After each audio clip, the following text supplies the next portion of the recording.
welcome back. Thank you so much for clicking this video. So today's video, we are going to have like a bit of a background look and see how it is that I make my videos and kind of my day-to-day behind the scenes. So let's just dive right in and let's get this started, shall we? So in the mornings, I'm usually drinking coffee and putting my makeup on, and that's when I'm watching my videos. I will use this time to like paint my toes as I'm watching. So this is kind of how I do my research. Yeah, don't trigger me by calling me out like you do. Exactly. That's for those who have foot fetishes. Hey. So I want to show you guys a little bit like behind the scenes, my setup, maybe some of the stuff I use. If you are thinking about becoming a YouTuber, or maybe you already are a creator, you know, maybe some of the stuff I use, you could use.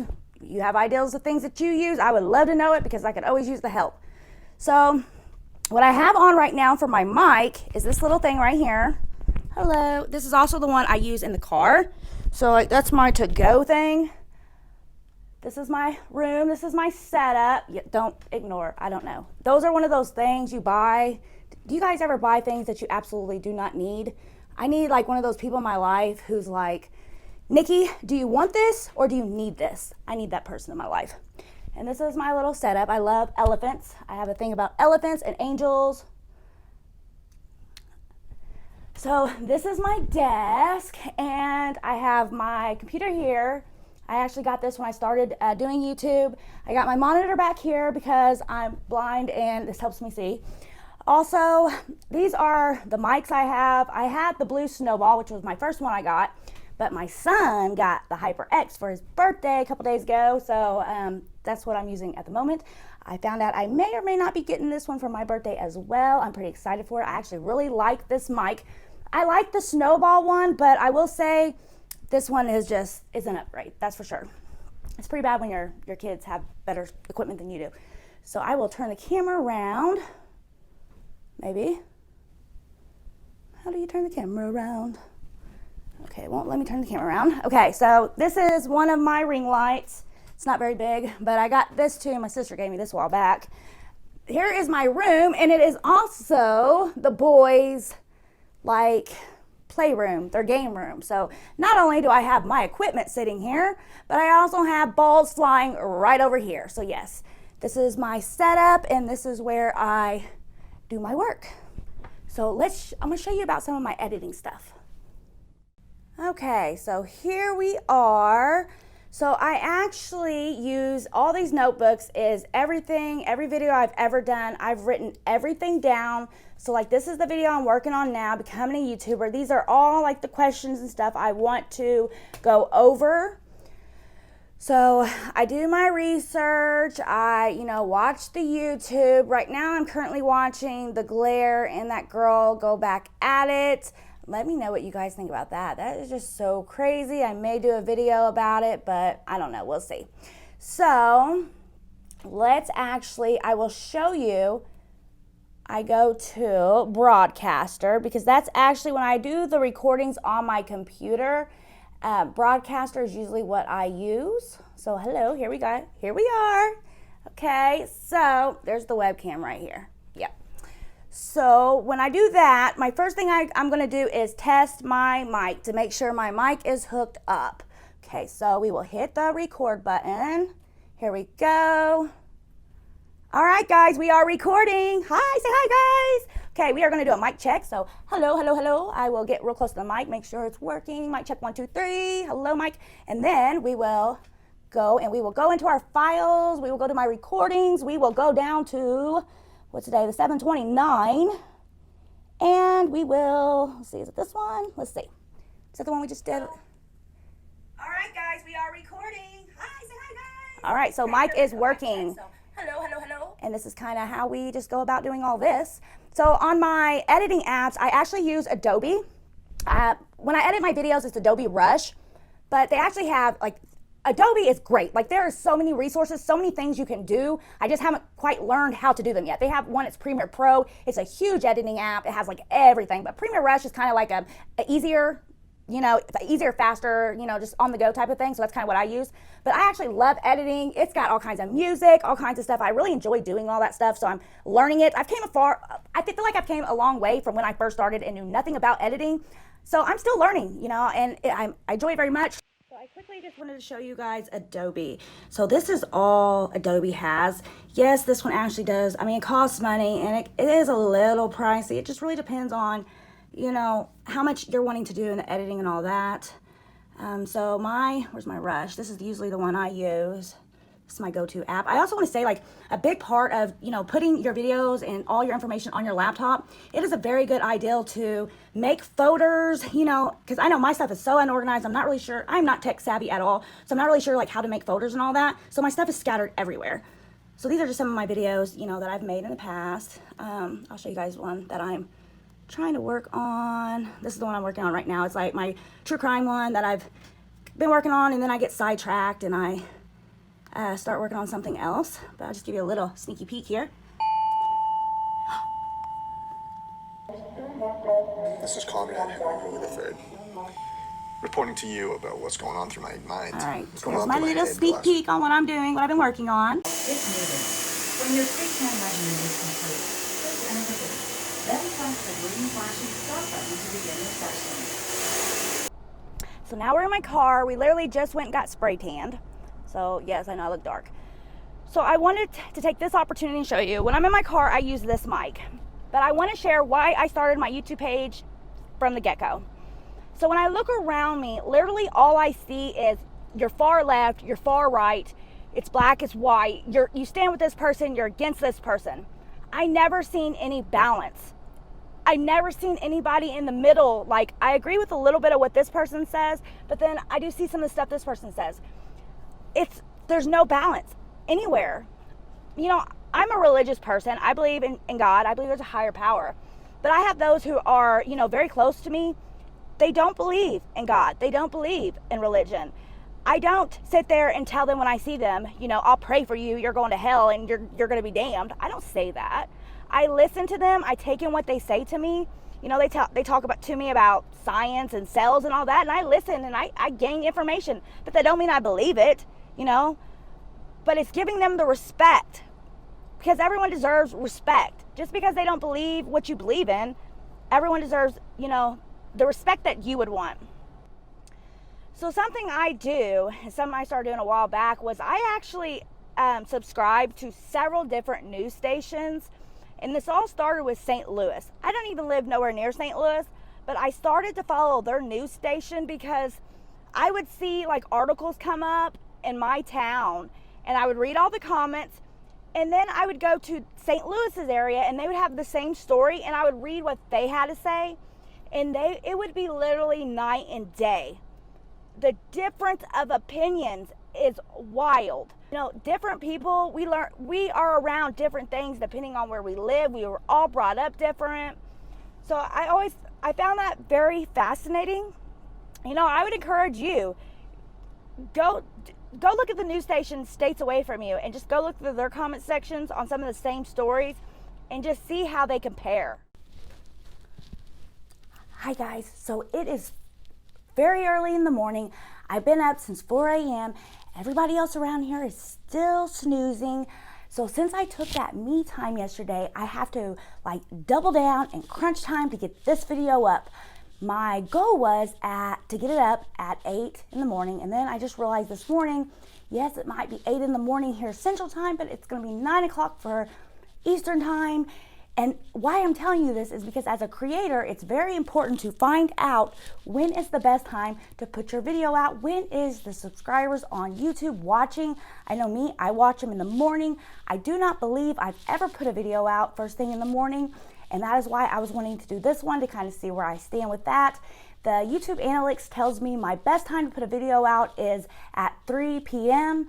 in the afternoon. And I believe that's because that's pretty much when I always put my videos out. So that is something you have to figure out too, as a creator. When are your subs on and when are they watching? But do not rush your video. You know, that's like me. I'm still gonna make sure I have this video just how I want, whether or not that means it's coming out at noon. Dang it, it's gonna come out at noon then, but I wanna get everything in. So for now, I'm gonna keep eating my banana, drinking my coffee, and continue doing this video. I wanna talk to you guys because this is a question I get asked a lot, and that is, how do I stay so positive when everything around me is going to shit? And I do plan on making a video because I noticed that several of my subscribers, you guys, deal with addiction, and I wanted to talk about dealing with addiction while being under a lot of stress. So some of you guys might not know, like, my personal life the last couple of weeks has gone to hell. Okay, I've been dealing with so much pressure. If you don't know, like, my roof started leaking. It has become a huge problem. My cat had to go and have emergency surgery. That was something I was not prepared for. It's been a lot weighing on me. I started to go down a really dark place.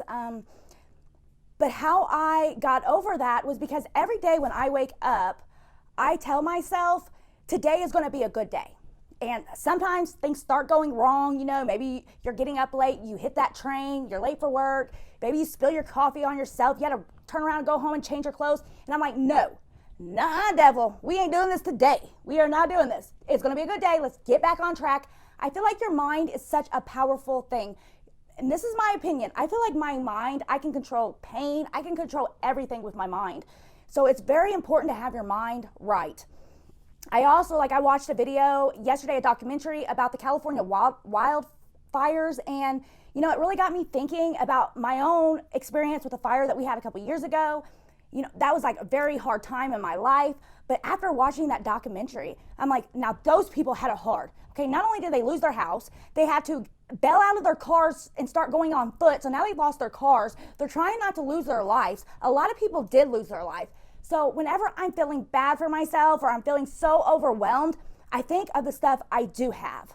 I look around me, okay, I'm healthy. My children are healthy. I have a roof over my head.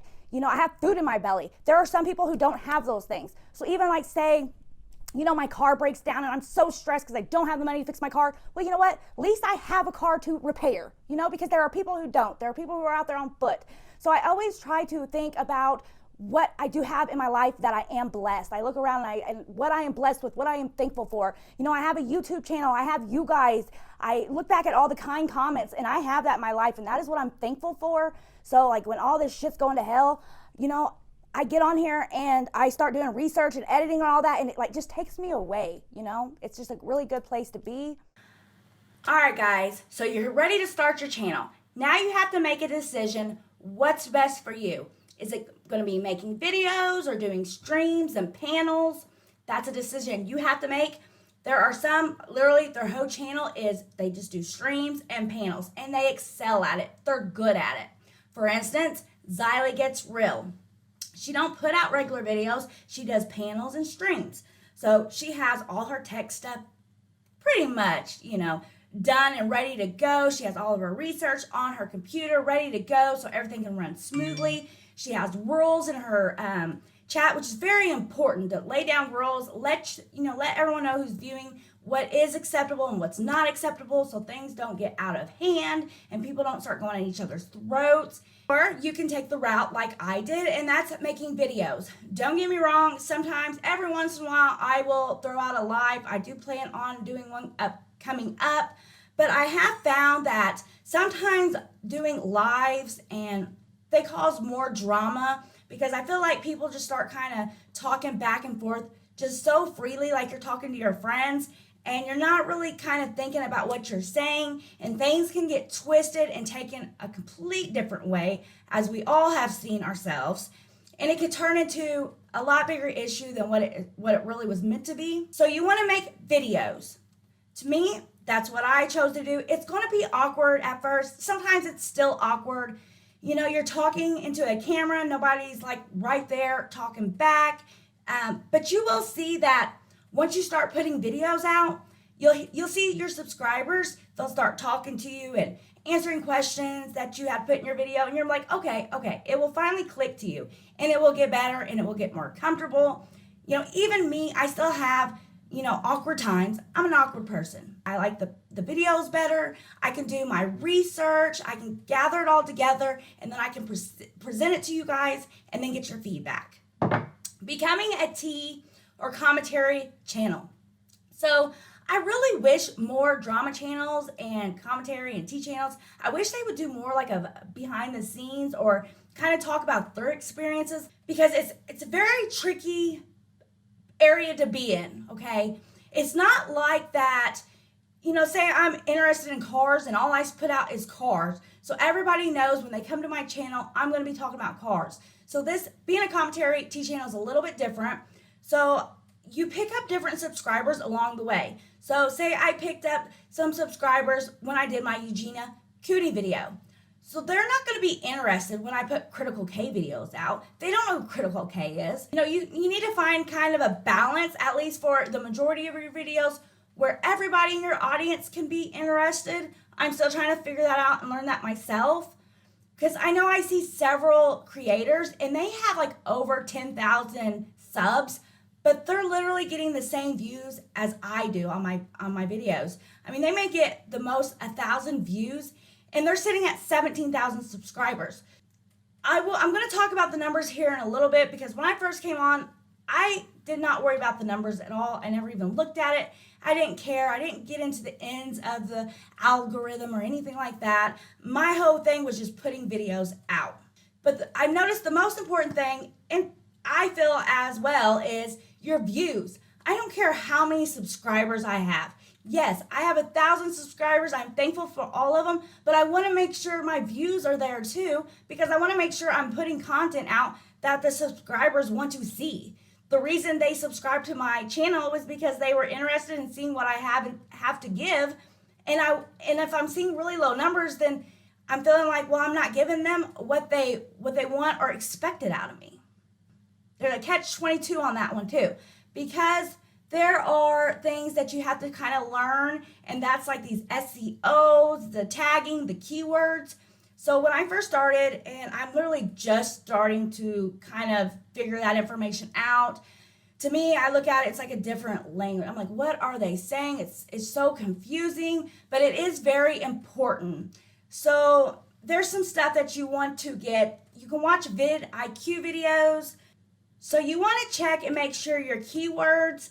So you want to make a keyword, what's the most important thing in your video, and you want to make that in your title, as well as put it in your description box, as well as tag.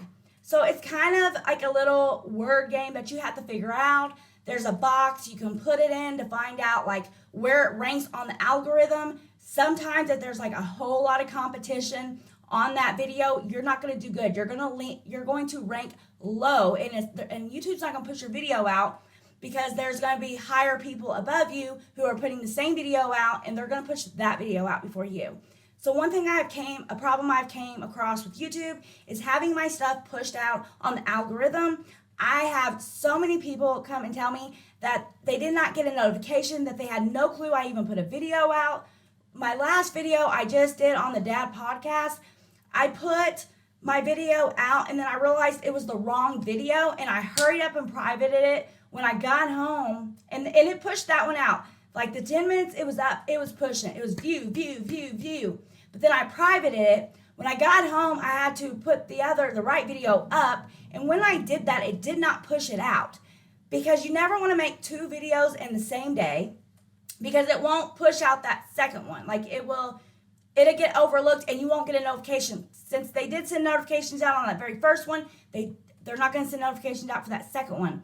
So it's kind of a tricky, you have to kind of pay attention and try to learn the ins and outs when it comes to the tagging, keywords, and SEOs and all that. There's a lot that actually goes into it, and it kind of stinks a little bit. I get it. You're, trying to compete to get your channel out there.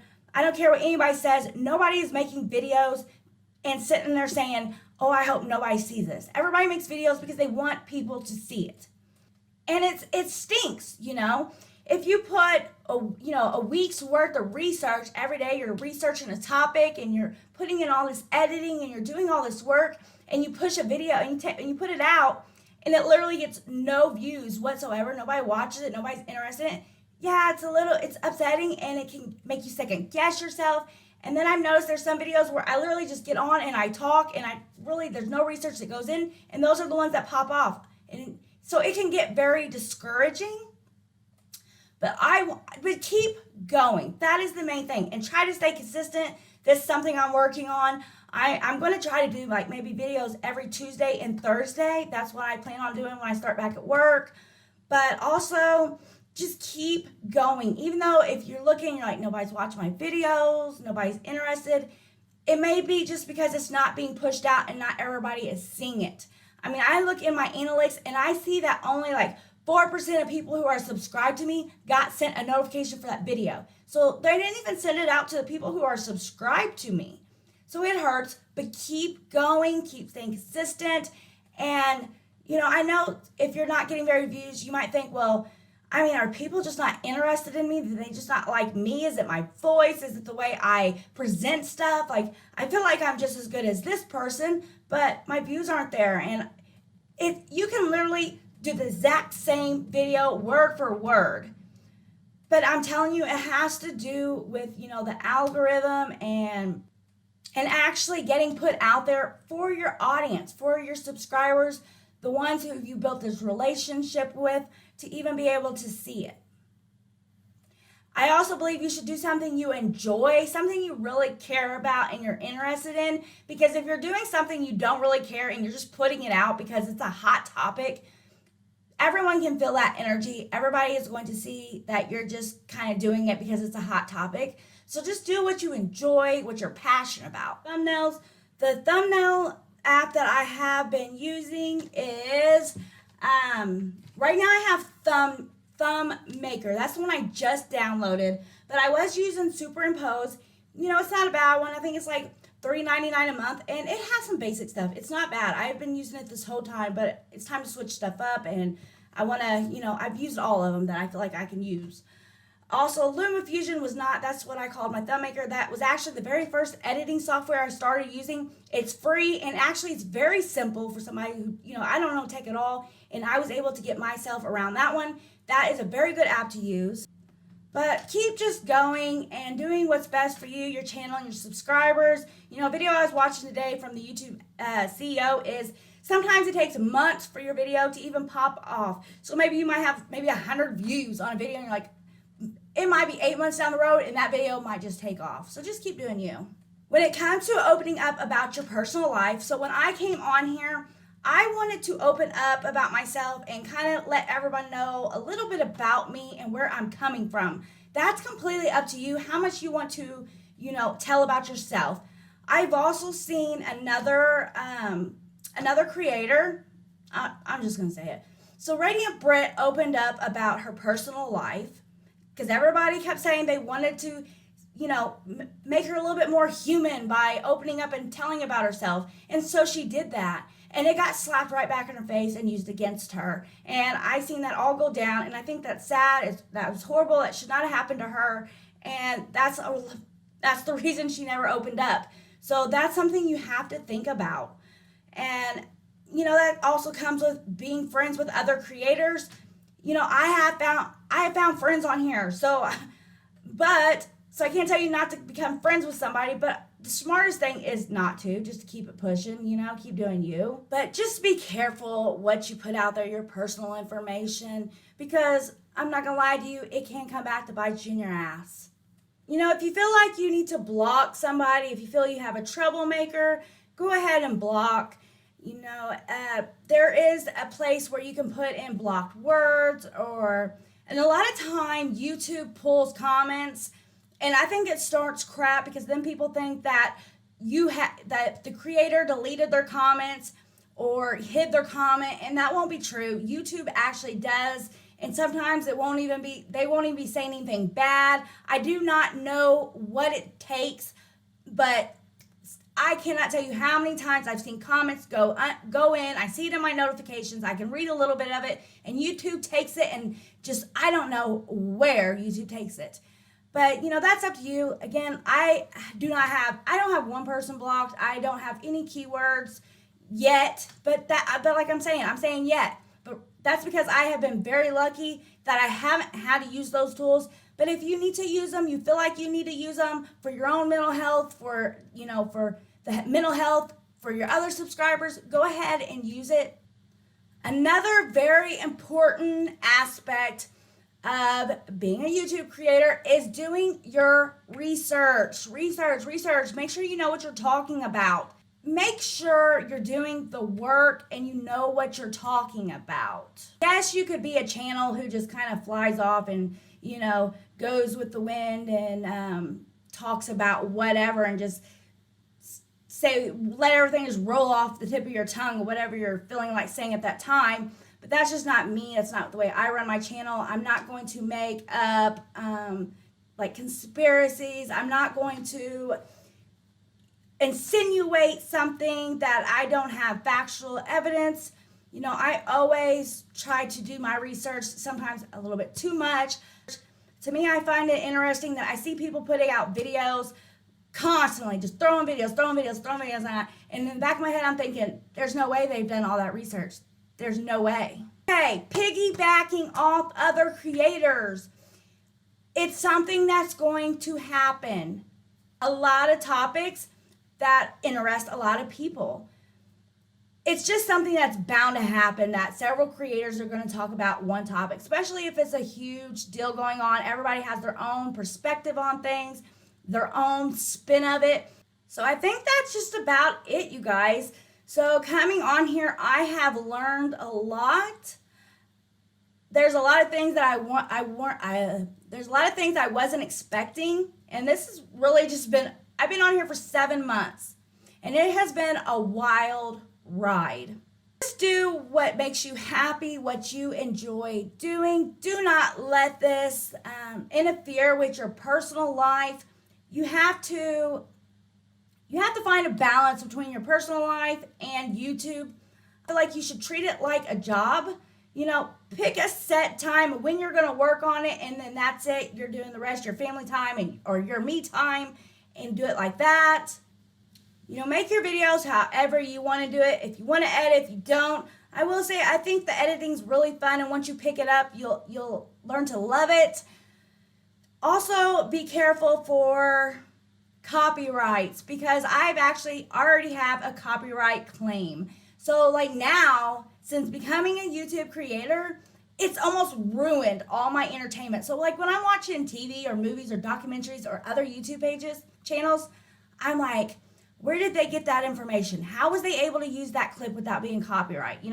So that's something very important you need to look in. I got copyright claim on my Wendy Williams video I did. I'm not sure if it was because the news clip I used or the Wendy Williams show. I'm guessing it's probably Wendy Williams, but that's something else you have to think about. I have a lot of really cool ideas that I want to do. Like the video I did, I wanted to put, a baby's body with someone's head, and I'm like, okay, but can I get in trouble for using that baby's body because it's a copyright? I don't have license for that picture. That's something you have to think about. It's a lot of work, and it can be time consuming, but it's also a lot of fun talking and interacting. Especially like me, I'm such an introvert person. It's so nice to be able to be in the comfort of my own home and meet all you guys, so many different types of people, different countries. That to me was like my first thing when I started seeing, I got people watching me from Canada. I have people watching from Australia. One I seen yesterday, there's somebody from France. To me, from a small town, okay, in the Midwest, who's never really been anywhere else in the world, it's huge, and I love it. It's interesting to me. Continue making content that you want to. Me, my content, I wanted to kind of make a change a little bit, make a difference for people. I also didn't want to make content that would be embarrassing to me. I have my dad actually watches my channel. So underneath the comments, everybody, if you could just say, hi, Nikki's dad, because he watches every single video. I want stuff that I'm proud of, that my family can be proud of, and also I enjoy this. Don't get too caught up and do not take it so personal. Remember, everybody has their different perspectives on the way they see things, and it doesn't mean it's always wrong. So I am going to give a little bit of example of that. So I just got done watching None Other Housewives channel, her video she put out this morning about Tara, and I seen all that go down. Tara jumped to some conclusions. She did. She got very paranoid, and I'm not even really sure if it's not subscribers feeding her this information, but she automatically thought there was going to be exposed videos going at her, and she really jumped to conclusions, and I think by doing so, she burned a bridge. And from my perspective, I was in the background watching it. When I seen her short drop, I knew who she was talking about, and I knew it wasn't about Tara, but Tara thought it was about her, and that caused a lot of turmoil. So you have to be very careful when you are jumping to conclusions or you think that you know what someone's intentions are, because you don't. And it's very hard, because I know Tara's coming from a hurt place. I know she was worried. She thought everybody was going to expose her, so she thought she would get in front of it. But in fact, that's not what was happening at all. I think it's going to hurt her in the end. With that said, keep in mind, because some subscribers are out there just to fan the flames. For instance, on a live, Tara was talking about starting a OF only. And I also seen another subscriber, she hurried up and she ran over to comment section and said, yeah, did you hear Tara was going to start this? And it was almost like, why? Why? And then me, I'm like, oh, shoot. I guess I'll quit that ideal of starting my OnlyFans, because that's what I was going to do. Just also be careful, because there are some subscribers out there, and they're only out there to fan those flames. They just kind of want to start stuff. I don't know, guys. I hope you enjoyed this video. I hope it wasn't too long, too boring. Let me know if you guys like this type of video. Let me know in the comments below what you guys think about all this. If you haven't yet, hit the like button, the dislike button, because you'll always have people dislike your video. I don't know who does it. I'm starting to think it's like a troll count or something. I don't know. It's just automatically, bam, bam, four dislikes right off the bat. There's no way you even watched my video. You already disliked it. So guys, like this video, dislike this video, hit subscribe, hit the notification bell, because as I said before, YouTube is not sending out notifications for my videos. Please comment. You can say, hi, Nikki's dad, or just give me a heart or something, because when you comment, it helps push this video out. It lets YouTube know that you are enjoying this video, so it will push it out for more people to be able to see it. Subscribe, hit the notification bell. I will see you really soon. Until next time, guys, please take care of yourself. See you later, guys. Bye.